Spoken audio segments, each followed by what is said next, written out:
मादा जनन तंत्र के तीसरे पार्ट गर्भाशय के बारे में हम स्टडी कर रहे हैं। इसमें कुछ पॉइंट्स हम पहले पढ़ चुके हैं। पहला पॉइंट, गर्भाशय जो है नाशपाती के आकार का होता है, यानी ये जो स्ट्रक्चर दिखाई दे रही है हमें, एक तरह से नाशपाती की जो शेप होती है उस आकृति का गर्भाशय होता है। सेकंड, इसकी जो स्थिति है श्रोणि क्षेत्र में स्थित होता है। ये जो अंश मेखला वाला भाग है, श्रोणि मेखला वाला भाग है, तो इस भाग में ये स्थित होगा। तीसरा, इसका आकार पढ़ा था हमने कि 7.5 गुणा 50 गुणा 2.5 सेंटीमीटर, 7.5 गुणा 50 गुणा 2.5 सेंटीमीटर इसका आकार होता है।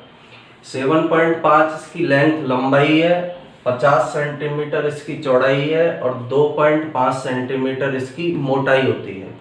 और ये निश्चित नहीं रहता है, यह आकार लगातार बदलता रहता है। जैसे जब बच्चा यहाँ पर भ्रूण जब पॉजिटेट हो जाएगा तो ये फैलता है, एक्सपेंड होता है। ये केवल उस अवस्था में आकार है जब बच्चे का जन्म या भ्रूण का आरोपण इसके अंदर नहीं हुआ है, तब यह आकार इसका पाया जाएगा।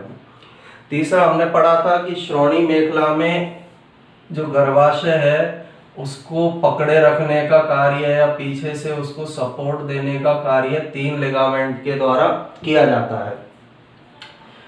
अब इसका नेक्स्ट पॉइंट है, जो गर्भाशय हमें दिखाई दे रहा है इसकी दीवार मोटी और पेशियां होती है। ये जो लाइनिंग हमें दिखाई दे रही है, इस तरह की लाइनिंग है गर्भाशय की। एक पार्ट ये, एक पार्ट इसका ये है, एक पार्ट इसका ये है। ये गर्भाशय है, ये वाला हिस्सा। तो इसमें जो दीवार जो दिखाई दे रही है यह दीवार मोटी और पेशी होगी, यानी इसकी भित्ति या दीवार का आकार मोटा होता है और मसल्स इसके अंदर या पेशियां इसके अंदर पाई जाती है। दीवार या भित्ति में 3 स्तर पाए जाते हैं। इस दीवार या भित्ति की हम बात करें तो इसके अंदर 3 स्तर पाए जाएंगे, फर्स्ट, सेकंड, थर्ड। सबसे अंदर जो स्तर इसके अंदर पाया जा रहा है, इस स्तर को बोला जाता है, अंदर वाले को, एंडोमेट्रियम। यानी इसकी दीवार या भित्ति में जो सबसे अंदर स्तर मिलेगा, आंतरिक स्तर, एंडोमेट्रियम कहलाता है। श्लेष्मी उपकला से बना हुआ स्तर है। इस स्तर का निर्माण श्लेष्मी उपकला से होगा। बीच वाला जो स्तर है, इस बीच वाले स्तर को बोला जाता है मायोमेट्रियम। मायोमेट्रियम जो स्तर है चिकनी पेशियों से बना हुआ स्तर है, यानी इस स्तर का निर्माण चिकनी पेशियों के द्वारा किया जाता है। और सबसे बाहर जो स्तर पाया जा रहा है, इस स्तर को बोला जाता है पेरीमेट्रियम। तो गर्भाशय की जो दीवार या भित्ति है, जो ये दीवार या भित्ति हमें दिखाई दे रही है, इसका निर्माण 3 स्तरों से होगा। सबसे बाहर मिलता है पेरीमेट्रियम, पतला झिल्ली के समान स्तर है। उसके बाद अंदर मिलेगा मायोमेट्रियम। मायोमेट्रियम चिकनी पेशियों से बना हुआ स्तर है। सबसे अंदर की तरफ मिलता है एंडोमेट्रियम, जो श्लेष्मी उपकला का स्तर होता है। अब इनमें से 2 स्तर अत्यधिक महत्वपूर्ण है। पहला एंडोमेट्रियम, दूसरा होता है मायोमेट्रियम। पेरीमेट्रियम केवल एक कवरिंग बनाने का काम कर रहा है।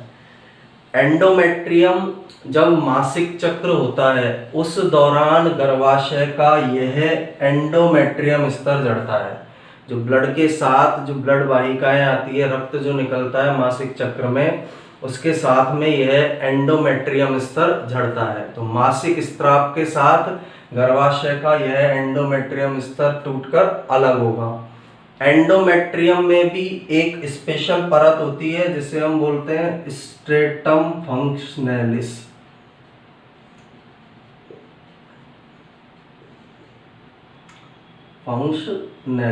स्ट्रेटम फंक्शनैलिस उस परत को बोला जाता है।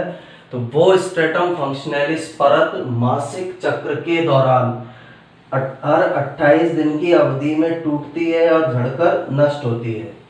अब इसके टूटने या झड़ने का क्या कारण होता है? मासिक चक्र के दौरान जब हार्मोनों का असंतुलन होता है तो उन हार्मोनों के प्रभाव से एंडोमेट्रियम को जो ब्लड सप्लाई किया जा रहा था रुधिर वाहिनियों द्वारा, उस ब्लड की सप्लाई रोक दी जाती है। और एंडोमेट्रियम में जब ब्लड की सप्लाई नहीं आएगी, इस वाले स्तर में जब ब्लड की सप्लाई नहीं आती है तो यह टूटकर या झड़कर अलग हो जाता है और मासिक स्राव के साथ शरीर से बाहर निकलेगा। हर 28 दिन की अवधि में यह एंडोमेट्रियम झड़कर शरीर से बाहर निकलता है। एंडोमेट्रियम में भी एक स्तर है स्ट्रेटम फंक्शनलिस, वह स्तर टूटकर या झड़कर बाहर निकलता है। दूसरा है मायोमेट्रियम, चिकनी पेशियों का बना हुआ है। जब प्रसव पीड़ा होती है, प्रसव पीड़ा के दौरान गर्भाशय में तेज गति से संकुचन होते हैं, तो उन संकुचनों को मायोमेट्रियम में पाई जाने वाली चिकनी पेशियों द्वारा किया जाता है।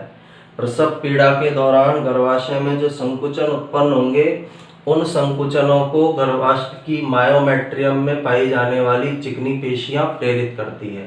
तो मायोमेट्रियम स्तर प्रसव क्रिया के समय यूजफुल होता है या उपयोग में लिया जाता है। इसका उपयोग प्रसव क्रिया के समय और मासिक चक्र में एंडोमेट्रियम की स्ट्रेटम फंक्शनलिस या लेयर जो परत है वो झड़कर अलग होती है और रक्त के साथ बाहर आती है। इसके बाद गर्भाशय का जो ऊपरी भाग है वो चौड़ा होता है। ये जो भाग हमें दिखाई दे रहा है गर्भाशय का, ये चौड़ा भाग है। इस चौड़े भाग को काया बॉडी कहते हैं। यानी ऊपरी हिस्सा है चौड़ा है, निचला हिस्सा सकरा है, तो ऊपरी वाले हिस्से को काया बॉडी के नाम से जाना जाता है। गर्भाशय का निचला सकरा भाग, नीचे की तरफ जाकर ये सकरा हो रहा है, इस निचले सकरे भाग को गर्भाशय ग्रीवा या सर्विक्स कहा जाता है। यानी दो भागों के अंदर इसे हम बांट सकते हैं। पहला भाग काय या बॉडी, दूसरा भाग गर्भाशय ग्रीवा या सर्विक्स होता है। तो गर्भाशय का जो ऊपरी चौड़ा भाग है उसे काय या बॉडी कहा जाएगा और निचला जो सकरा भाग है उसे गर्भाशय ग्रीवा या सर्विक्स के नाम से जाना जाता है। दो स्ट्रक्चर के अंदर इसको हम डिवाइड कर सकते हैं। ये काया वाला हिस्सा है, ये नीचे वाला सकरा हिस्सा गर्भाशय ग्रीवा या सर्विक्स कहलाएगा। और गर्भाशय के काय में जो ऊपर की तरफ उठा हुआ भाग है, इस ऊपर की ओर उठे हुए भाग को फंडस कहा जाता है। यानी जो ये ऊपरी भाग उठा हुआ है काय का, ऊपर की तरफ डॉम की तरह जो मिल रहा है, उस भाग को फंडस के नाम से जाना जाता है। फंडस बायोलॉजी के अंदर ऊपर की ओर उठे हुए भाग को कहा जाता है। जैसे आमाशय की स्ट्रक्चर में भी हम पढ़ते हैं, उसमें भी फंडस भाग होता है, वो भी ऊपर की ओर उठा हुआ भाग होता है। यहाँ गर्भाशय में ऊपर की ओर उठा हुआ भाग है, इसलिए इसे फंडस बोला जाएगा, गर्भाशयी फंडस इसे बोला जाता है। तो दो भागों के अंदर इसका विभाजन है। ऊपरी चौड़ा भाग काय, निचला सकरा भाग गर्भाशय ग्रीवा या फिर क्या कहलाएगा, सर्विक्स। जो सर्विक्स हमें दिखाई दे रहा है, ये निचला वाला सकरा भाग, यह बाहरी ऑरिफिस द्वारा योनि में खुलता है। यानी यहाँ पर एक इस तरह की स्ट्रक्चर पाई जाती है। इस स्ट्रक्चर को बाहरी ऑरिफिस कहा जाता है।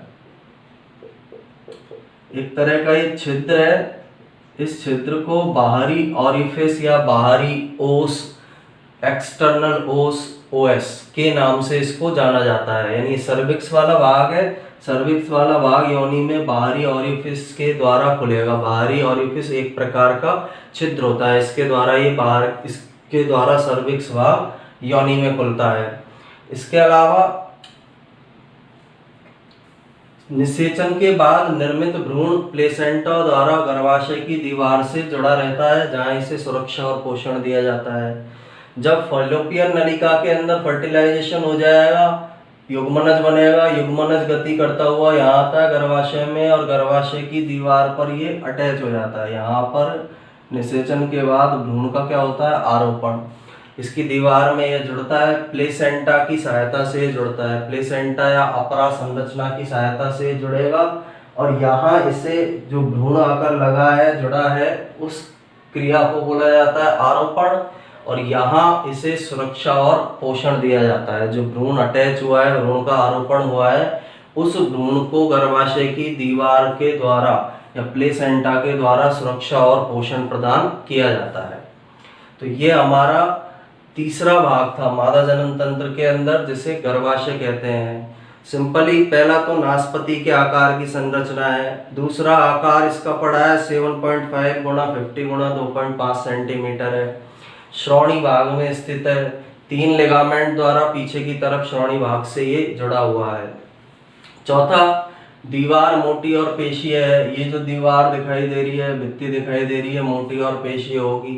3 स्तर मिलते हैं। बाहरी स्तर पेरीमेट्रियम, झिल्ली के समान स्तर है। बीच वाला स्तर मायोमेट्रियम, पेशियों से बना हुआ स्तर है। अंदर ही अंदर वाला स्तर एंडोमेट्रियम, जो श्लेष्मी उपकला से बना हुआ है। मासिक चक्र के दौरान एंडोमेट्रियम झड़कर रक्त के साथ बाहर आता है। प्रसव क्रिया के दौरान प्रसव पीड़ा को उत्पन्न करने में या गर्भाशय को संकुचित करने में मायोमेट्रियम की पेशियां सहायक होती है। गर्भाशय की संरचना को 2 प्रमुख भागों में बांटते हैं। ऊपरी चौड़ा भाग काय कहलाता है। निचला जो सकरा भाग है उसे गर्भाशयी ग्रीवा या सर्विक्स के नाम से जाना जाता है। काय जो है गर्भाशय का काया बॉडी, इसका ऊपर की तरफ उठा हुआ भाग फंडस कहलाता है। सर्विक्स जो है एक छिद्र के द्वारा योनि में खुलता है, जिसे हम बाहरी ऑरिफिस कहते हैं। ऑरिफिस के नाम से इसे जाना जाता है। और गर्भाशय वाले भाग में निषेचन के बाद निर्मित भ्रूण प्लेसेंटा के द्वारा इस गर्भाशय की दीवार में जुड़ेगा, जहां इसे सुरक्षा और पोषण दिया जाता है। इसके बाद नेक्स्ट जो स्ट्रक्चर है हमारे मादा जनन तंत्र में, उसे योनि या वेजाइना कहा जाता है। जो 4th स्ट्रक्चर मादा जनन तंत्र के अंदर मिलेगी उसे योनि या वेजाइना के नाम से उसे जाना जाता है।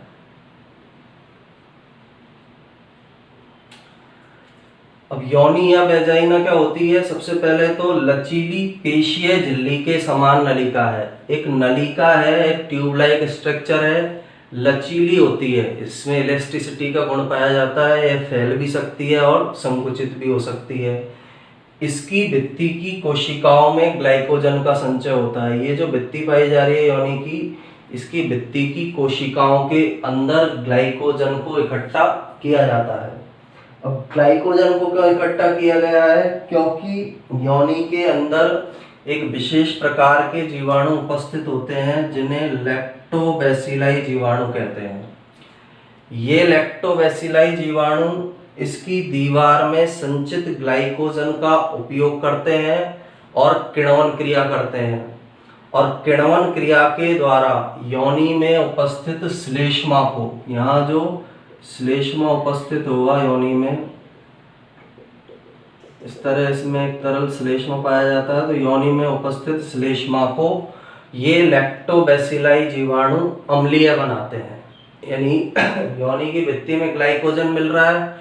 क्यों मिल रहा है? जिससे कि इनका उपयोग, ये लैक्टोबैसिलाई जीवाणु ग्लाइकोजन का उपयोग करके योनि में उपस्थित जो श्लेष्मा है, ये जो श्लेष्मा पाया जा रहा है, इस श्लेष्मा को अम्लीय बना सके। अम्लीय क्यों बनाया जाता है? क्योंकि जो ये अम्लीय श्लेष्मा है यह संक्रमण से सुरक्षा करता है। योनि भाग की संक्रमण से सुरक्षा करेगा, इन्फेक्शन से सुरक्षा करेगा। इसके अलावा गर्भाशय जो भाग है उसकी यह संक्रमण से सुरक्षा करता है, क्योंकि किसी दूसरे जीवाणु को यहाँ पर पनपने नहीं देगा। लैक्टोबैसिलाई जीवाणु है, वो किसी दूसरे जीवाणु को यहाँ पर पनपने नहीं देगा। तो इस तरह से ये संक्रमण से सुरक्षा करने का कार्य करता है। गर्भाशय एक बहुत ही महत्वपूर्ण भाग है मादा जनन तंत्र का, क्योंकि भ्रूण यहाँ पर विकसित होता है, तो उसको संक्रमण से सुरक्षित करने का कार्य इसके द्वारा किया जाता है। इसलिए इसकी दीवार की भित्ति में ग्लाइकोजन है, जिसका उपयोग जीवाणु लैक्टोबैसिलाई करेंगे और ये श्लेष्मा को अम्लीय बना देंगे। इसमें हमें ये बात याद रखनी है कि योनि की जो भित्ति है उसमें किसी भी प्रकार की स्त्रावी कोशिकाएं नहीं होती है। यानी ये जो भित्ति दिखाई दे रही है इसमें किसी भी प्रकार की स्त्रावी कोशिकाएं नहीं होंगी। ये जो श्लेष्मा है यह सर्विक्स भाग से आता है। यानी सर्विक्स भाग की भित्ति में कोशिकाएं हैं जो श्लेष्मा का स्तरण करेगी, और यह श्लेष्मा योनि या वेजाइना के अंदर आता है। और इस श्लेष्मा को लैक्टोबैसिलाई जीवाणु के द्वारा किण्वन क्रिया द्वारा अम्लीय बनाया जाता है, जिससे योनि की, गर्भाशय की संक्रमण या इन्फेक्शन से सुरक्षा होती है और कोई जीवाणु यहाँ पर उत्पन्न नहीं होता है। अब योनि द्वार जो है वहां पर एक पतली झिल्ली का आवरण मिलता है। जैसे योनि द्वार है तो यहाँ पर एक पतली झिल्ली का आवरण पाया जाएगा, और इस पतली झिल्ली के आवरण को हाइमेन कहते हैं। यानी योनि द्वार एक पतली झिल्ली के आवरण द्वारा ढका होता है, उस आवरण को हाइमेन कहा जाता है। हाइमेन लैंगिक परिश्रम के समय, लैंगिक संपर्क के समय टूट सकता है, शारीरिक परिश्रम के समय टूट सकता है और एक्सरसाइज या व्यायाम के समय यह टूट सकता है। यानी योनि द्वार पर एक पतली झिल्ली पाई जा रही है जिसे हाइमेन कहते हैं। यह शारीरिक परिश्रम, लैंगिक संपर्क और व्यायाम के समय टूट सकता है और इसका होना या नहीं होना वर्जिनिटी का सूचक नहीं होता है, क्योंकि केवल यह लैंगिक संपर्क से नहीं टूटेगा, सामान्य रूप से एक्सरसाइज से, साइकिल चलाने से, व्यायाम करने से, खेलने कूदने से, गिरने से भी यह टूट सकता है। तो योनि द्वार पर उपस्थित एक पतला झिल्लीनुमा आवरण हाइमेन कहलाता है। इसके बाद योनि के कार्य क्या है? सबसे पहला तो मैथुन अंग है। जैसे नर में मैथुन अंग शिश्न है, वैसे मादा में मैथुन अंग योनि होता है। दूसरा, मासिक स्त्राव को बाहर निकालने में सहायक है। मासिक स्त्राव के समय जो गर्भाशय की एंडोमेट्रियम जड़ती है, ब्लड आता है, वो इसी मार्ग से बाहर निकलता है, तो मासिक स्त्राव को भी यह बाहर निकालने में सहायक है। तीसरा, शिशु जन्म के समय गर्भस्थ शिशु को बाहर निकालने के लिए यह जन्म नाल का कार्य करती है। यानी जब बच्चे का जन्म होगा तो योनि वाले भाग और सर्विक्स वाला भाग, ये दोनों आपस में मिलकर जन्म नाल का या बर्थ कैनाल का कार्य करते हैं। यानी जो बच्चा है उसे यहाँ से बाहर, गर्भाशय में बच्चे का विकास हो जाएगा, उसके बाद बच्चे को सर्विक्स और योनि भाग से बाहर निकाला जाता है। तो सर्विक्स वाला भाग और योनि वाला भाग आपस में मिलकर जन्म नाल का कार्य करते हैं। तो ये सारे कार्य योनि के द्वारा 3 कार्य संपन्न किए जाते हैं। अब योनि का एक बार फिर से रिवाइजन करें हम। लचीली पेशीय झिल्ली के समान नलिका है, इलास्टिसिटी का गुण है, मसल्स इसमें पाई जा रही है और एक नलिका रूपी संरचना है। इसकी भित्ति में जो कोशिकाएं उनमें ग्लाइकोजन इकट्ठा है। योनि में लैक्टोबैसिलाई जीवाणु पाए जाते हैं जो इसकी भित्ति में उपस्थित ग्लाइकोजन का उपयोग करके किण्वन क्रिया द्वारा इसमें उपस्थित श्लेष्मा को अम्लीय बनाते हैं। यह अम्लीय श्लेष्मा योनि की अन्य जीवाणुओं से संक्रमण से सुरक्षा करता है। गर्भाशय की सुरक्षा करने का काम इस अम्लीय श्लेष्मा के द्वारा किया जाता है। योनि द्वार पर एक पतली झिल्ली का आवरण मिलता है जिसे हाइमेन कहते हैं। शारीरिक परिश्रम के समय, लैंगिक संपर्क के समय यह टूट सकता है। एक्सरसाइज करते समय, साइकिल चलाते समय, खेलते कूदते समय यह हाइमेन जो झिल्ली है वो टूट जाती है। कार्य योनि के मैथुन अंग है। दूसरा, मासिक स्त्राव को बाहर निकालने में सहायक है। तीसरा, गर्भस्थ शिशु को बाहर निकालने में यह जन्मनाल बनाने में सहायता करती है। तो ये हमारे जो प्रमुख भाग मादा जनन तंत्र के अंदर थे वो कंप्लीट हुए हैं। इसके बाद हम मादा के अंदर पाए जाने वाले बाहरी भाग जिन्हें भग या बलवा कहते हैं उसकी स्टडी करेंगे और उसके बाद स्तन ग्रंथियों की स्टडी करेंगे। तो इसका भी आप स्क्रीनशॉट लेकर इसके नोट्स बना सकते हैं।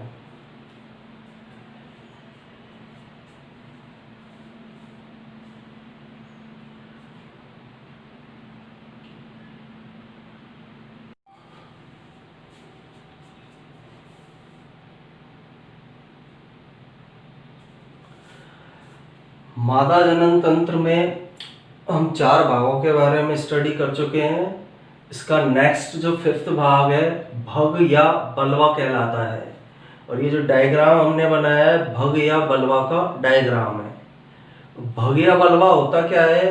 अभी तक जो हमने अंग पढ़े थे मादा जनन तंत्र के वो आंतरिक जननांग थे, यानी शरीर के अंदर पाए जा रहे थे। ये वाले जो जनन अंग होंगे स्त्री के वो शरीर के बाहर पाए जाते हैं। तो स्त्री के बाहर पाए जाने वाले सभी जननांगों को एक साथ भग या बलवा के नाम से जाना जाता है। अब इसके अंदर प्रमुख भाग कौन से होते हैं? पहला भाग है इसका मॉन्स प्यूबिस, जिसे हम प्यूबिस मुंड भी बोलेंगे।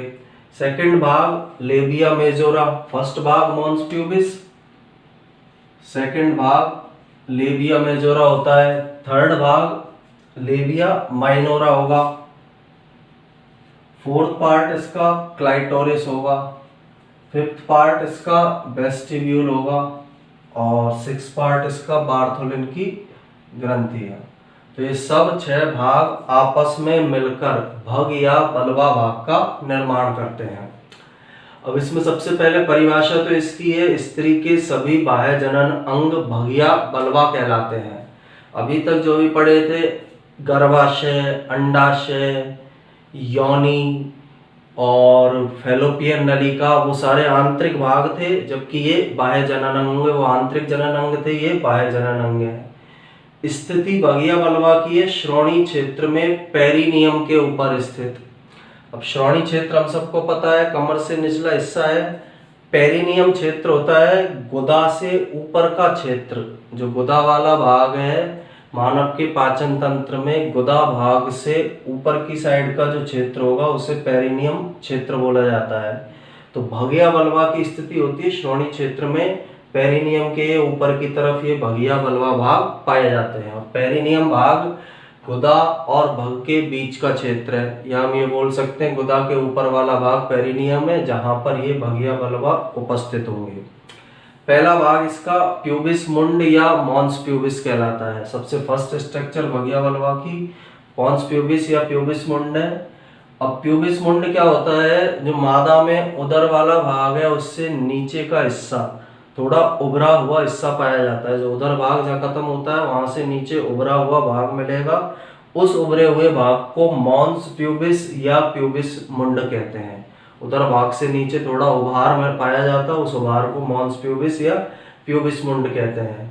त्वचा से ढका रहता है, उभरा हुआ बसीय ऊतक युक्त भाग है, यानी उभार पाया जाता है और इसके अंदर बसीय ऊतक पाए जाएंगे, बसीय ऊतक युक्त भाग है। प्यूबिक सिम्फाइसिस के ऊपर स्थित।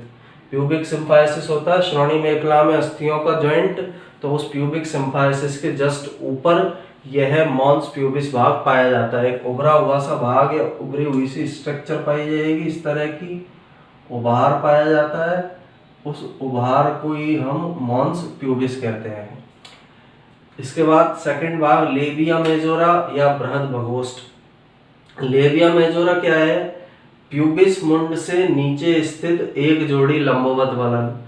ये प्यूबिस मुंड है, इससे नीचे स्थित ये जो एक जोड़ी लंबवत बलन पाए जा रहे हैं, इन एक जोड़ी लंबवत बलनों को लेबिया मेजोरा कहते हैं। ये पूरी का पूरा जो भाग हमें दिखाई दे रहा है, ये वाली स्ट्रक्चर पूरी, ये पूरी स्ट्रक्चर एक जोड़ी लंबवत बलन जो है, इन्हें लेबिया मेजोरा या बृहद भगोष्ठ कहते हैं। बसीय ऊतक से निर्मित है। लेबिया मेजोरा का निर्माण बसीय ऊतक से होगा और इसकी बाहरी सतह पर यानी बाहर की ओर इस पर रोम पाए जाते हैं। लेबिया मेजोरा जो है उस भाग में बाहरी सतह पर इस तरह से अनेक रोम उपस्थित होंगे, अनेक रोम इस सतह पर पाए जाएंगे। हेयर या बाल या रोम इस जगह पर पाए जाते हैं। लेबिया मेजोरा भाग में ये रोम प्रेजेंट होते हैं, इस तरह से हेयर या बाल इसके अंदर पाए जाते हैं। तो ये लेबिया मेजोरा वाला भाग है, प्यूबिस मुंड के नीचे स्थित है, एक जोड़ी लंबवत बलन है और उसमें बस उसके अंदर बसीय ऊतक से निर्मित है, बाहरी सतह पर इस पर रोम उपस्थित होते हैं। तीसरा भाग लेबिया माइनोरा या लघु भगोष्ठ। अब ये जो लेबिया मेजोरा पाया जा रहा है, इस लेबिया मेजोरा के बीच में, ये जैसे लेबिया मेजोरा पूरा, इसके बीच में ये वाला जो हिस्सा दिखाई दे रहा है, इस हिस्से को हम लेबिया माइनोरा कहते हैं। तो लेबिया मेजोरा के बीच में स्थित एक जोड़ी छोटे बलन होते हैं। ये लेबिया मेजोरा वाला हिस्सा है पूरा, इसके बीच में स्थित एक जोड़ी जो बलन है, एक बलन ये, एक बलन ये, तो इस वाले हिस्से को लेबिया माइनोरा के नाम से जाना जाता है। हिंदी में लघु भगोष्ठ कहते हैं। वर्णक युक्त त्वचा से निर्मित होते हैं। अब इसकी विशेषता ये, लेबिया मेजोरा के कलर की तुलना में इस भाग का कलर थोड़ा डार्क होता है, इसका रंग थोड़ा ब्लैक पाया जाएगा, थोड़ा डार्क इस लेबिया मेजोरा वाले भाग का होगा, क्योंकि इसके अंदर वर्णक युक्त त्वचा पाई जा रही है। इसकी त्वचा में वर्णक युक्त कोशिकाएं हैं, इसलिए लेबिया मेजोरा के अंदर कलर थोड़ा डार्क मिलता है। वेस्टिब्यूल को घेर कर रखते हैं। अगली जो स्ट्रक्चर है वेस्टिब्यूल, इसकी नेक्स्ट स्ट्रक्चर जो हम पढ़ेंगे, उस वेस्टिब्यूल को इस लेबिया मेजोरा के द्वारा घेर कर रखा जाता है। ये वेस्टिब्यूल वाला भाग है, इस वेस्टिब्यूल वाले भाग को लेबिया मेजोरा घेर कर रखेंगे। फिर क्लाइटोरिस या भंगक्षेप। अब लेबिया माइनोरा जो है, ये लेबिया माइनोरा, इसके ठीक ऊपर अग्र सिरे पर क्लाइटोरिस पाया जाता है। ये क्लाइटोरिस स्ट्रक्चर पाई जा रही है। संवेदी और उच्छाई अंग है, एक तरह का संवेदनशील अंग है, मादा के अंदर लैंगिक उत्तेजना को तीव्र करने में सहायक है, इसलिए संवेदी अंग, लैंगिक उत्तेजना तेज होती है मादा के अंदर इस क्लाइटोरिस वाले भाग से। उच्चाई अंग इरेक्टाइल है, फैलने और सिकुड़ने की क्षमता पाई जाती है। नर के शिश्न का समजात अंग है, जिस तरह नर में शिश्न पाया जा रहा है उसी तरह मादा में क्लाइटोरिस या भंगक्षेप भाग पाया जाता है। समजात अंग इसलिए बोला है क्योंकि दोनों की उत्पत्ति एक समान होती है। जैसे नर के शिश्न की अनुपस्थ काट में हमने पढ़े थे कार्पोरा कैवर्नोसा पाया जा रहा है, कार्पोरा स्पंजियोसम पाया जा रहा है, वैसे ही इसमें भी कार्पोरा कैवर्नोसा और कार्पोरा स्पंजियोसियम पाया जाता है। तो संवेदी अंग है, उच्चाई अंग है, नर के शिश्न का ये समजात होगा, मादा में लैंगिक उत्तेजना को प्रेरित करने में यह सहायक होता है। इसके अंदर छिद्र नहीं पाया जाता है, नर के शिश्न में छिद्र मिलेगा लेकिन इस क्लाइटोरिस में कोई छिद्र नहीं पाया जाता है। तो इसका फोर्थ पार्ट होता है लेबिया माइनोरा के अग्र सिरे पर स्थित है, संवेदी सेंसेशनल अंग है, उत्तेजना को प्रेरित करता है, नर के शिश्न का समजात अंग होगा। फिर वेस्टिब्यूल या प्रगाढ़ लेबिया माइनोरा के बीच में स्थित दरार रूपी स्थान है। ये लेबिया माइनोरा है, इसके बीच में उपस्थित ये दरार रूपी स्थान है। ये जो भाग है इसको हम वेस्टिब्यूल या फिर प्रगाढ़ कहेंगे, यानी लेबिया माइनोरा थे उनके बीच में एक दरार पाई जाएगी, उस दरार को वेस्टिब्यूल बोला जाता है। इसमें मूत्र मार्ग और योनि खुलते हैं। इसमें मूत्र मार्ग खुलेगा और उसके जस्ट नीचे योनि खुलेगी। मूत्र मार्ग जिस द्वार से खुलेगा उसे मूत्र द्वार बोलेंगे, योनि जिस द्वार से खुलेगी उसे योनि द्वार के नाम से जाना जाता है। मूत्र मार्ग का द्वार क्लाइटोरिस के नीचे, क्लाइटोरिस इसके नीचे मूत्र मार्ग का द्वार होगा और मूत्र द्वार के नीचे योनि द्वार होता है, यानी मादा में मूत्र द्वार ऊपर होता है जबकि योनि द्वार उसके नीचे पाया जाता है। ये मूत्र द्वार है, मूत्र मार्ग का द्वार है और ये योनि का द्वार है। और योनि के द्वार पर एक झिल्ली पाई जाती है जिसके बारे में हम पढ़ चुके हैं, जिसे हाइमेन कहा जाता है।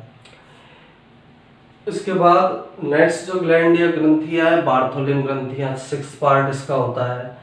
बार्थोलिन ग्रंथियां लेबिया मेजोरा पर स्थित होगी। ये जो लेबिया मेजोरा वाला पार्ट है, इस वाले पार्ट में 2 बार्थोलिन ग्रंथियां पाई जा रही हैं, योनि द्वार के दोनों तरफ स्थित। ये योनि द्वार है, इसके दोनों साइड पर ये बार्थोलिन ग्रंथियां मिलेंगी।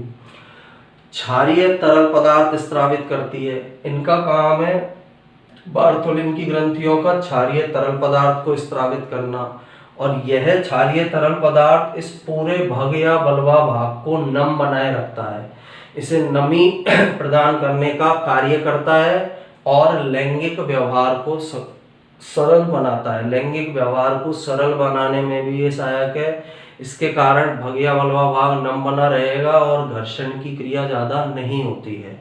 तो इस तरह से लैंगिक व्यवहार को सरल बनाने का कार्य करेगा। तो ये स्त्री के अंदर पाए जाने वाले बाहरी जननांग या भगिया बलवा के बारे में हमने स्टडी किया है। एक बार फिर से इसको स्टार्टिंग से रिवाइज करते हैं। सबसे पहले तो स्त्री के जो बाह्य जनन अंग है उन्हें भगिया बलवा कहते हैं। किस जगह पर स्थित है? श्रोणि क्षेत्र में, पेरिनियम के ऊपर। पेरिनियम क्या होता है? गुदा से ऊपर का भाग जो है पेरिनियम कहलाता है। प्रमुख कौन सी संरचना है? Mons pubis. स्त्री में जो उदर वाला भाग जहाँ समाप्त होता है उसके नीचे एक उभरा हुआ सा हिस्सा होता है, उसे मॉन्स प्यूबिस कहेंगे। सेकंड इसका पार्ट है लेबिया मेजोरा।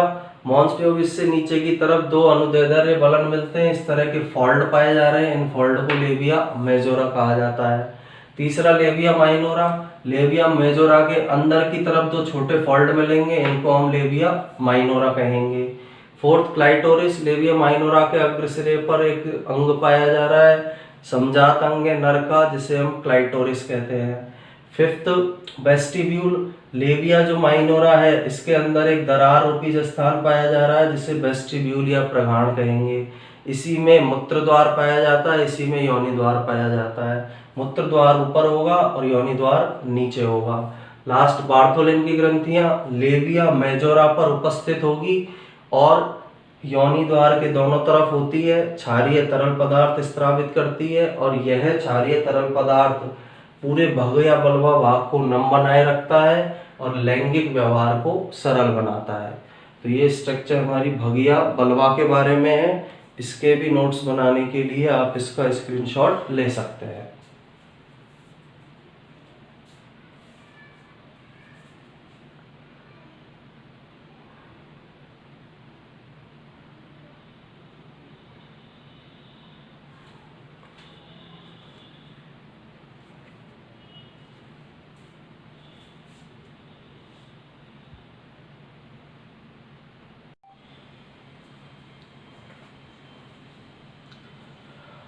मादा जनन तंत्र में जो लास्ट पार्ट है उसे हम स्तन या ब्रेस्ट कहते हैं। अब स्तन या ब्रेस्ट जो है वह एक सहायक जनन अंग होता है। जैसे एक प्राथमिक जनन अंग तो थे अंडाशय, सहायक जनन अंग में और संरचनाएं आई थी हमारे, फैलोपियन नलिका, गर्भाशय आया था उसी के अंदर, योनि उसी के अंदर होती है इसी, और स्तन भी एक प्रकार का सहायक जनन अंग है। संख्या एक जोड़ी होती है, एक जोड़ी या दो ये पाए जाते हैं।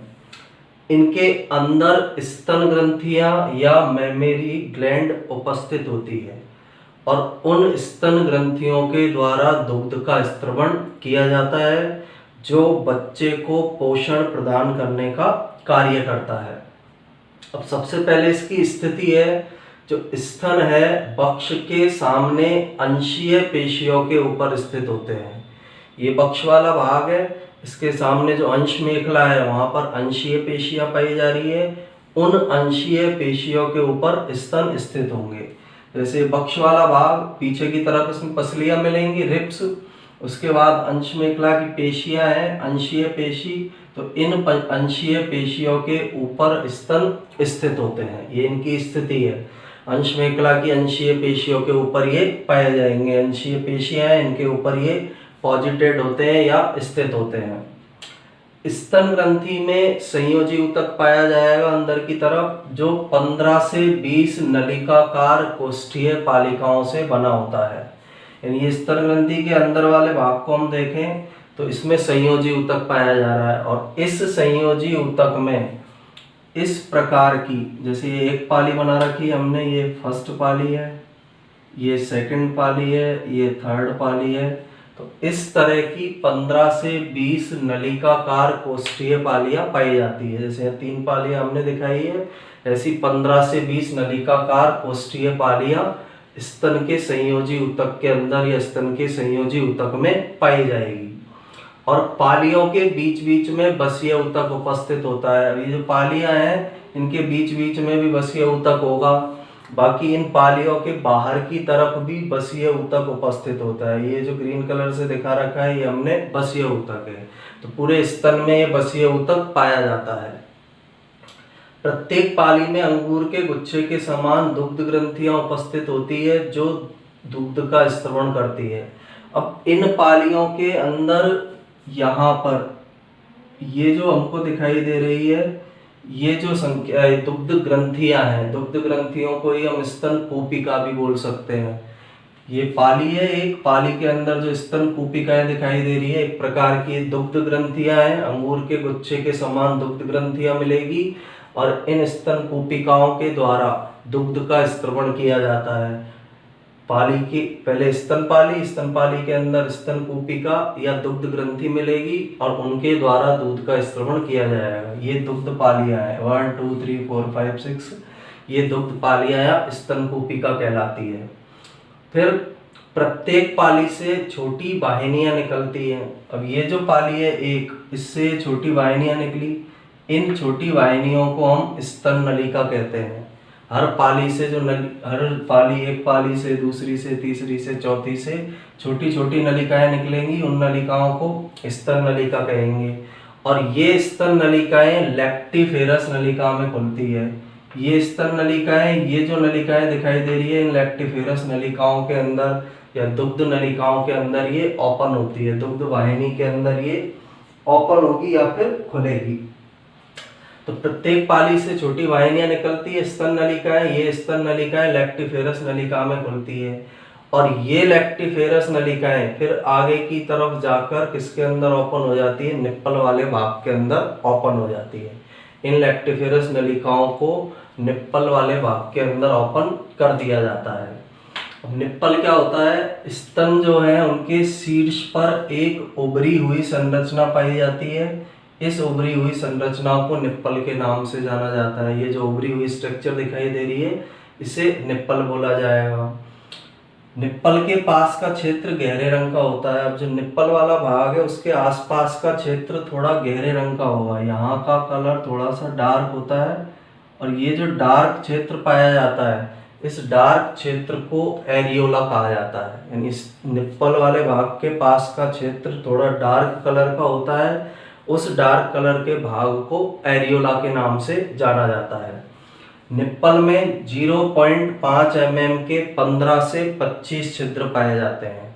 अभी जो निप्पल हमें स्ट्रक्चर दिखाई दे रही है, इस निप्पल के अंदर इसमें 15 से 25 छिद्र होंगे, और उन छिद्रों का आकार 0.5 mm होता है। 0.5 mm के 15 से 25 छिद्र एक निप्पल के अंदर उपस्थित होते हैं। इसके बाद स्तन ग्रंथियों की जो वृद्धि है और कार्यों का नियंत्रण कुछ हार्मोनों के समूह के द्वारा किया जाता है। जैसे इसमें प्रमुख हार्मोन है somatotropin, prolactin, estrogen, progesterone, oxytocin. ये सभी हार्मोन आपस में मिलकर स्तन ग्रंथियों की वृद्धि का और कार्य का नियंत्रण करते हैं। इनमें से भी ऑक्सीटोसिन जो हार्मोन है वो दुग्ध को स्रावित कराने में सहायक है, इन स्तन ग्रंथियों से दुग्ध के स्त्रवण में सहायक होता है। प्रोलैक्टिन जो हार्मोन है वह दुग्ध निर्माण में सहायक होता है। सोमेटोट्रोपिन, एस्ट्रोजन, प्रोजेस्टेरॉन जो हार्मोन है वो स्तन ग्रंथियों की वृद्धि में सहायक होते हैं। यानी 3 हार्मोन तो वृद्धि कराएंगे, somatotropin, estrogen, progesterone. Prolactin hormone दुग्ध निर्माण कराता है, ऑक्सीटोसिन हार्मोन इनसे दुग्ध का स्त्रवण कराएगा। दुग्ध में वसा, lactose, casein, lysozyme, calcium, vitamin और प्रतिरक्षी पदार्थ उपस्थित होते हैं। इसलिए माता का दूध बच्चे के लिए सबसे अच्छा आहार होता है और उस बच्चे की वह विभिन्न संक्रमणों से सुरक्षा करने का कार्य करता है। अब इन स्तन ग्रंथियों से दुग्ध का स्त्रवण किस प्रकार से उत्पन्न होता है, इसमें एक चूषण प्रतिवर्त कार्य करता है। जब बच्चा इस निप्पल वाले भाग को चूसता है उसके संदेश मस्तिष्क तक जाते हैं, फिर मस्तिष्क के द्वारा स्तन ग्रंथियों से दुग्ध के निष्कासन को प्रेरित किया जाता है। मस्तिष्क के द्वारा इसको कंट्रोल किया जाता है, तंत्रिका तंत्र द्वारा नियंत्रित यह एक क्रियाविधि होती है जो चूषण प्रतिवर्त के द्वारा संपन्न होती है। बाकी हम एक हेडिंग दुग्ध स्त्रवण भी आगे हमारी, उसके अंदर इस दुग्ध स्त्रवण की पूरी प्रोसेस की स्टडी करेंगे। अभी कितना याद रखना है हमें कि यह एक चूषण प्रतिवर्त क्रिया के द्वारा संपन्न होता है, तंत्रिका तंत्र के द्वारा इसका नियंत्रण किया जाता है। जो स्तनों से दुग्ध का निष्कासन है एक प्रकार का चूषण प्रतिवर्त होगा और चूषण प्रतिवर्त से इसको संपन्न किया जाएगा। और स्टार्टिंग से हम देखते हैं स्तन को एक बार फिर से। संख्या 2 जोड़ी होगी, स्तन ग्रंथियां मिलेगी। स्थिति कहाँ होती है, जो अंशीय पेशियां हैं उनके ऊपर, पक्ष वाले भाग में अंशीय पेशियों के ऊपर होगी। सबसे अंदर वाला भाग स्तन पाली, 1 पाली, 2 पाली, 3 पाली, इस प्रकार की 15 से 20 पालियां इसके अंदर होंगी। हर स्तन पाली से के अंदर जो संरचना पाई जा रही है उन्हें स्तन कूपिका बोलेंगे या दुग्ध ग्रंथियां बोलेंगे। इन दुग्ध ग्रंथियों से जो संरचना जुड़ी हुई है स्तन नलिका कहलाएगी। स्तन नलिका से जो नलिका जुड़ी हुई है उसे लैक्टिफेरस नलिका कहेंगे और लैक्टिफेरस नलिकाएं सभी निप्पल वाले भाग के अंदर खुल जाएगी। निप्पल स्तन ग्रंथियों पर पाए जाने वाली वर्णकित संरचना है। इसके आसपास का क्षेत्र भी डार्क कलर का होता है जिसे एरियोला के नाम से जाना जाता है। हर निप्पल में 0.5 mm के व्यास के 15 से 25 छिद्र पाए जाते हैं। नियंत्रण इसका वृद्धि और कार्य का, सोमेटोट्रोपिन, एस्ट्रोजन, प्रोजेस्टेरॉन वृद्धि को कंट्रोल करते हैं। प्रोलैक्टिन हार्मोन इन दुग्ध ग्रंथियों में दूध के निर्माण को कंट्रोल करता है। ऑक्सीटोसिन हार्मोन दुग्ध स्त्रवण की क्रिया को नियंत्रित करने का कार्य करता है। दुग्ध के अंदर विभिन्न प्रकार के आवश्यक पदार्थ लैक्टोज, कैसिन, वसा, लाइसोजाइम, कैल्शियम, विटामिन, प्रतिरक्षी पदार्थ उपस्थित है। इसलिए यह दूध बच्चे की विभिन्न संक्रमणों से सुरक्षा करता है और उसे पर्याप्त मात्रा में पोषण देता है। तो ये हम स्तन या ब्रेस्ट के बारे में हमने स्टडी किया है। सबसे पीछे की तरफ स्तनपाली है, स्तनपाली में स्तन कूपिका है, स्तन कूपिका से स्तन नलिकाएं निकलेंगी, स्तन नलिकाओं से लैक्टिफेरस नलिकाएं निकलेंगी, लैक्टिफेरस नलिकाएं निप्पल वाले भाग के अंदर ओपन होगी। पूरे स्तन में लिपिड या बसीय ऊतक पाया जाता है, लिपिड से बना हुआ टिश्यू या ऊतक उपस्थित होगा। पालियों के बीच बीच में भी लिपिड या वसा से बना हुआ ऊतक उपस्थित होता है। तो यहाँ पर हमारा मादा जनन तंत्र कंप्लीट होता है। मादा जनन तंत्र में हमने प्रमुख भाग पढ़े हैं। सबसे पहले प्राथमिक जनन अंग के बारे में पढ़ा था। प्राथमिक जनन अंग अंडाशय होते हैं। उसके बाद सहायक जनन अंग पढ़े थे, फैलोपियन नलिका, गर्भाशय, योनि। फिर भगिया बलवा के बारे में पढ़ा था। स्त्री के सभी बाह्य जननांग भगिया बलवा कहलाते हैं। और नेक्स्ट हमने स्तन के बारे में अध्ययन किया है। तो इसके नोट्स बनाने के लिए भी आप इसका स्क्रीनशॉट ले सकते हैं।